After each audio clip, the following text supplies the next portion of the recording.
बिस्मिल्लाहिर्रहमानिर्रहीम। अस्सलाम वालेकुम student. I am Iqra Khan, CTA computer science, government degree college for women Dipalpur.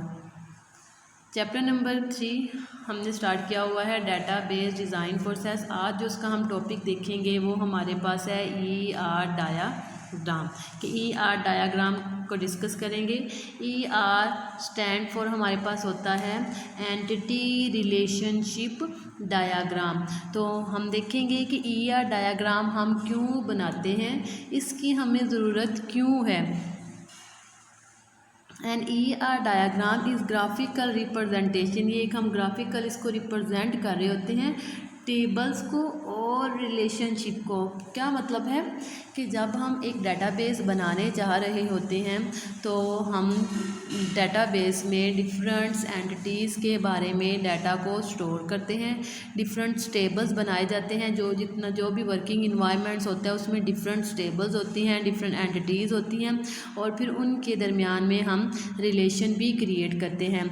तो हम इन एंटिटीज़ और उनके रिलेशनशिप को ग्राफिकल जब रिप्रेजेंट करना चाहते हैं तो उसके लिए हम एक मॉडल यूज़ करते हैं जिसे हम ER डायाग्राम कहते हैं, जो कि हमारी डेटाबेस में मौजूद जितनी भी एंटिटीज़ हैं उनका आपस में जो रिलेशनशिप होता है, उनके कौन से एट्रीब्यूट्स हैं, उन सब को हम ग्राफिकली रिप्रेजेंट करते हैं। तो वो हमारे पास ER डायाग्राम होता है। जब हम इनके अंदर एंटिटीज़ का आपस में हम लॉजिकली कनेक्शन क्रिएट करते हैं तो हम देख सकते हैं कि कौन सा टेबल किस टेबल से एक्सेस हासिल कर सकता है, किस टेबल का किस टेबल के साथ हमारा कनेक्शन है। तो जब हमने डेटाबेस बनानी होती है तो हम सबसे पहले जो पहला काम करते हैं, हमारा जो फर्स्ट स्टेप होता है वो हम ER डायाग्राम को बनाते हैं, जो कि हमारे डेटाबेस का एक बेसिक स्ट्रक्चर होता है, जो हमारी पूरी की पूरी डेटाबेस का एक फ़्लो होता है, जो हमें पूरा एक स्ट्रक्चर प्रोवाइड किया जाता है कि किस टेबल का किस टेबल के साथ रिलेशनशिप है, कौन से टेबल में किस तरह का डाटा स्टोर हो रहा होता है, कौन से टेबल का कौन से टेबल के साथ क्या रिलेशन है, उसके रिलेशन की टाइप क्या है। तो ओवरऑल बेसिकल हमारा ये एक स्ट्रक्चर होता है कि जब हम एक डाटाबेस बनाने जा रहे होते हैं तो उस पूरी की पूरी डाटाबेस को हम ग्राफिकली सबसे पहले हम रिप्रेजेंट करते हैं, उसके पूरे के पूरे फ़्लो को देखते हैं और फिर उसके ऊपर हम इम्प्लीमेंटेशन करते हैं। ER डायाग्राम को जिसने डेवलप किया है वो पीटर चेन है, जिसने 1976 में सबसे पहले ER डायाग्राम का कॉन्सेप्ट लेके आया। ER डायाग्राम बेसिकली एक रिलेशनल डाटाबेस होती है, क्योंकि इसमें डिफरेंट टेबल्स क्रिएट किए जाते हैं और टेबल्स में हम डाटा को स्टोर करते हैं और उन टेबल्स का आपस में हम रिलेशन बनाते हैं। ER डायाग्राम को बनाने के लिए हम डिफरेंट सैम्बल यूज़ करते हैं, जो कि मुख्तलिफ़ किस्म की इंफॉर्मेशन को जाहिर कर रहे होते हैं। हम एंटिटीज़ के लिए हम रेक्टेंगल यूज़ करते हैं। The diamond is normally use for the relationship, कि जो एक एंटिटी का दूसरी एंटिटी के साथ रिलेशन है उसके लिए हम डायमंड्स को यूज़ करते हैं। And oval is use to represent the attributes, entities के जितने भी एट्रीब्यूट्स हैं उसके लिए हम ओवल्स को यूज़ करते हैं। अगर हम देखा जाए सैम्बल्स तो ये हमारे पास एंटिटी के लिए रिप्रेजेंट होगा, ये एंटिटी के जितने भी एट्रीब्यूट्स हैं उसको शो करेगा और ये दो एंटिटी के दरमियान में जो रिलेशन है उसके रिलेशनशिप को वाज़िया करेगा। हमने इनके बारे में पहले डिस्कस किया था, तो आज इस टॉपिक में भी हम दोबारा देखेंगे। एंटिटी बेसिकली क्या होती है कि जो हम वर्किंग इन्वायरमेंट्स में कोई भी चीज़ पार्टिसिपेट कर रही है, जो हम डेटाबेस बनाने जा रहे हैं जिसके लिए हम बनाने जाते हैं डेटाबेस, जिससे रिलेटेड हम डाटा इकट्ठा कर रहे होते हैं। Anything that is participate in a system, कि जो सिस्टम में पार्टिसिपेट कर रही होती है वो क्या होती है, एंटिटीज़ होती हैं।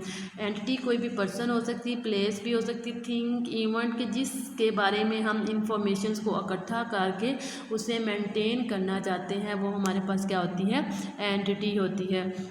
एग्जाम्पल में देखो, पर्सन में टीचर आ सकता है, प्लेयर और डॉक्टर। इसी तरह अगर हम प्लेस की बात करें तो इसमें कंट्री और सिटी आ जाएगी। इवेंट की बात करें सैलरी और रजिस्टर, और इसको हम रेक्टेंगल्स की शक्ल में जाहिर करते हैं। नेक्स्ट हमारे पास एट्रीब्यूट आ जाता है। एट्रीब्यूट क्या होता है कि जो हम एंटिटी अपनी डाटाबेस में यूज़ कर रहे होते हैं उसकी करैक्टरिस्टिक होती है कि एंटिटीज़ की क्या क्या करैक्टर्स हैं, उसकी क्या क्या हम इसे प्रॉपर्टीज़ भी कह सकते हैं। तो एक एंटिटी की मैनी एट्रीब्यूट्स हो सकते हैं जो कि पूरी एंटिटी को डिफ़ाइन कर रहा होता है। फॉर एग्ज़ाम्पल अगर हमने एक एंटिटी टीचर ली है तो उसके एट्रीब्यूट उसका नेम हो सकता है, उसका जेंडर हो सकता है, उसकी अपॉइंटमेंट्स, डेट पे, मतलब जितने भी उसकी करैक्टर बन सकते हैं एक एंटिटी के, वो सारे के सारे एट्रीब्यूट होते हैं और उसे हम ओवल की शक्ल में जाहिर करते हैं। नेक्स्ट हमारे पास रिलेशनशिप आ जाता है कि जो कि एक एंटिटी का किसी दूसरी एंटिटी के साथ होता है, जो कि दो एंटिटीज़ का लॉजिकली कनेक्शन होता है आपस में, जिसके लिए हम यह डायग्राम भी बनाते हैं। Relationship indicate how entities are connecting to and related, दर कि किस तरह एक एंटिटी किसी दूसरी एंटिटी के साथ कनेक्ट है और रिलेट कर रही होती है। Entity that participate in a relationship is called participant, जो एंटिटी पार्टिसिपेट करती है रिलेशनशिप में हम उसे पार्टिसिपेंट कहते हैं। रिलेशनशिप में भी डिफरेंट एंटिटीज़, मुख्तलिफ एंटिटीज़ का भी आपस में रिलेशन हो सकता है और एंटिटी का बजाते खुद एक अपनी एंटिटी के साथ भी रिलेशन हो सकता है। रिलेशनशिप को हम एक लाइन से रिप्रेजेंट करते हैं। ये एक बुक है और ये बुक स्टोर है, ये दो एंटिटीज़ हैं और इनके दरमियान में हमारे पास रिलेशन है कि बुक सेल होती है बुक स्टोर से, तो ये उसका हमारे पास क्या आ जाएगा, रिलेशन आ जाएगा। इसी तरह अगर हम डायग्राम की बात करें, जब भी हम ER डायग्राम को बनाने जा रहे होते हैं तो सबसे पहला हमारा जो काम होता है, हमने अपनी डाटाबेस के लिए सबसे पहले एंटिटीज़ को आइडेंटिफाई करना है कि जो एक पूरी डाटाबेस है उसमें कितनी एंटिटी बन सकती हैं, कौन कौन सी एंटिटीज़ है, किस एंटिटी से रिलेटेड हम डाटा को स्टोर कर सकते हैं और हमें ज़रूरत है। सबसे पहले हम एंटिटीज़ को आइडेंटिफाई करते हैं। जब हम एंटिटीज़ को आइडेंटिफाई करते हैं तो उसके बाद हम उनके दरमियान में रिलेशन क्रिएट करते हैं। एक किस एंटिटी का किस एंटिटी के साथ परफेक्ट रिलेशन बन रहा है कि अगर हम उनमें रिलेशन क्रिएट कर रहे हैं तो उससे हमें कोई बेनिफिट हो भी रहा है या नहीं, हमने उनसे डाटा आपस में डाटा का लिंक करवाते हैं तो उससे हमें कुछ फ़ायदा है। जब रिलेशन हम देखते हैं दो एंटिटीज़ के दरमियान में तो फिर हम ये देखते हैं कि उसमें रिलेशन किस टाइप का है, उस रिलेशन की नेचर क्या है, उसकी कार्डिनैलिटी कितनी है, उसकी मोडेलिटी कितनी है, वो उसमें 1 to many का रिलेशन है, 1 to 1 का रिलेशन है, ओवरऑल हम इसमें हर चीज़ देखते हैं।